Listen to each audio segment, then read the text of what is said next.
Well, going here, got an awesome opportunity on a short week. When we look at our opportunity, we got to do a great job as a staff and then with our players as far as preparation.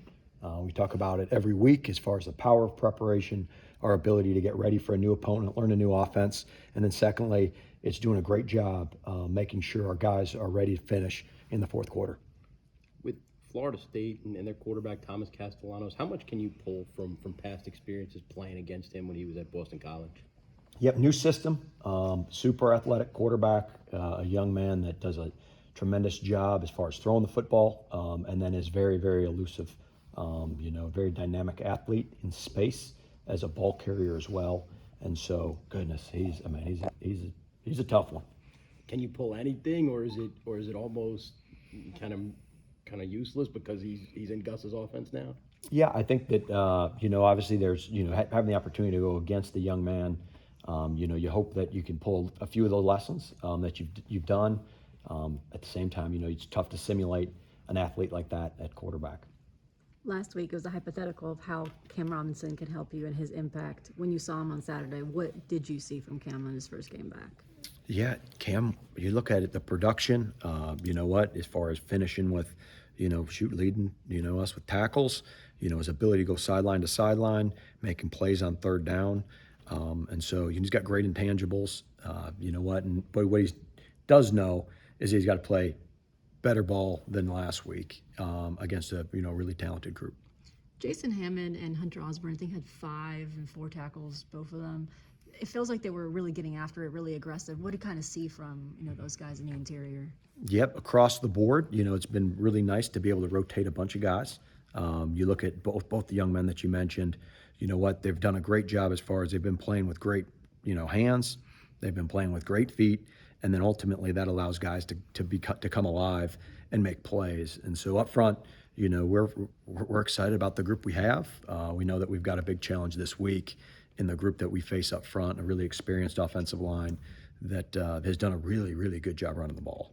When you went into the transfer portal after last season, looking for guys in the secondary, what made Devin Neal an attractive target for your staff? Yeah, I think number one, as far as, everything that we learned about him is he's an unbelievable worker.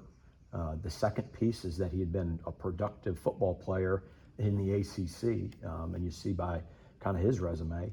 And then in the final piece, as we got to know the young man, you could see that, goodness, as far as his football IQ, his ability to make plays, really showed up in practice throughout, spring ball, fall camp. But as far as from the recruitment standpoint, those were the intangibles that were important. What impresses you about Florida State's passing game? Yeah, they're fast. They can go. They got some guys with some gear. And so it's, again, you're trying to get our guys ready to go to try to simulate the ability for them to really push the ball downfield. And at the same time, they do a nice job in their screen game. They do a nice job even in their, shooting their 3-step game as far as, again, creating extra yards after the catch. How do you prepare for all the gadget plays? They'll run some reverses. With the wide receiver, Danzy has some really long touchdown runs on reverses.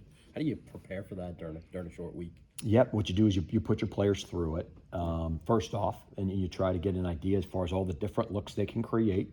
There'll be something that we didn't work, so we'll have to do a great job like we do every week as far as communicating, aligning, and then putting our eyes in the right place.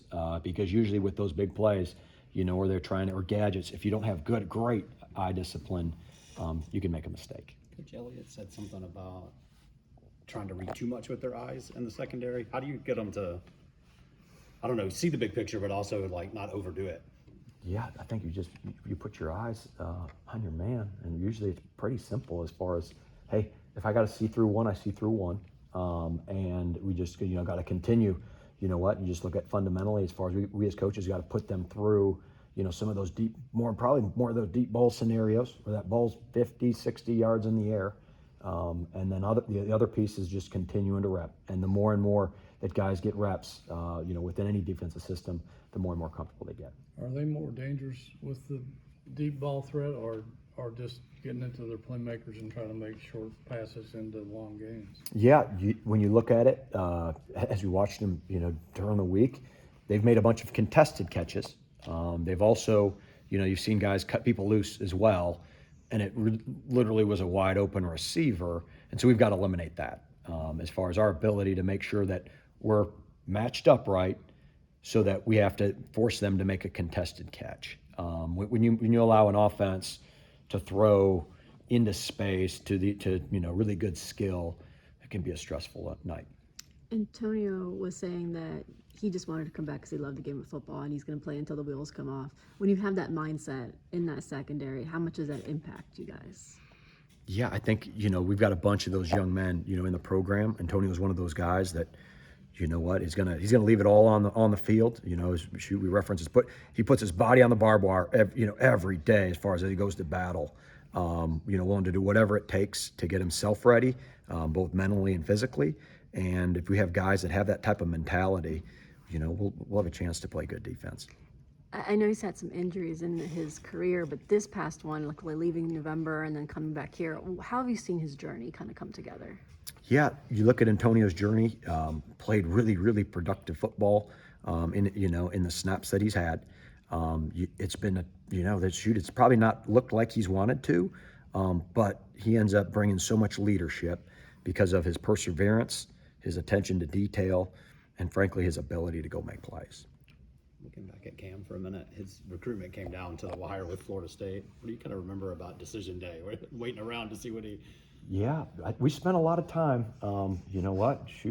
Driving there north of Richmond.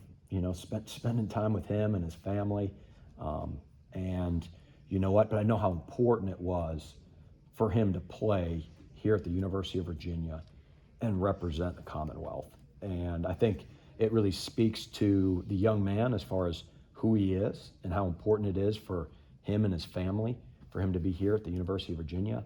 And the second piece is, I think that there was that belief and that trust in the men and the staff, and she goes all the way up to Dr. Williams as far as their commitment to excellence here at the University of Virginia.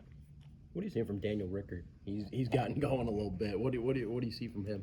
He's our best football player right now. Yeah, that simple.